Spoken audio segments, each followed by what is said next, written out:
नदी पात्रातील लिंबखेडा तालुका मंठा येथील वाळू पाट्यात अप्पर जिल्हाधिकारी रीता महेवार यांनी तारीख 28 रोजी दुपारी 3 वाजता अवैध वाळू उत्खनन करताना एक पोकलॅन पकडले।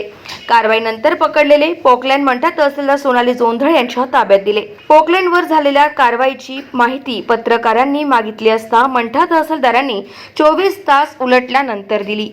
मात्र कारवाईतील निळ्या रंगाचे पोकलेन सोडून देऊन मंठा महसूलच्या पथकांनी पंचनाम्यात चक्क पिवळ्या रंगाचे पोकलेन जप्त केल्याचे दाखवले। विशेष म्हणजे जप्त केलेले पोकलेन मालकांचे नावही लपवण्याचा प्रयत्न आणि प्रताप समोर आला। त्यामुळे मंठा तहसीलदार सोनाली जोंधळे या नेमका कुणाचा आणि कशासाठी पाठीशी घालताय असा प्रश्न ग्रामस्थांनी उपस्थित केलाय।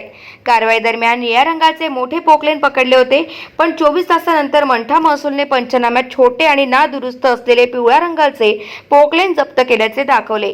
तसेच पोकलेन कुणाचे हेही लपवण्यात आल्याचा आरोप तक्रारदार ज्ञानेश्वर सरकटे, महादेव गायकवाड यांनी सांगितले। या संदर्भात अप्पर जिल्हाधिकारी रीता महेवार यांना विचारले असता एक पोकलेन जप्त केले। पोकलेन निळ्या किंवा पिवळ्या रंगाचे कोणते असले तरी दंड एकच लागणार आहे। गाव माझा न्यूज करिता बाळू गायकवाड, मंठा, जालना।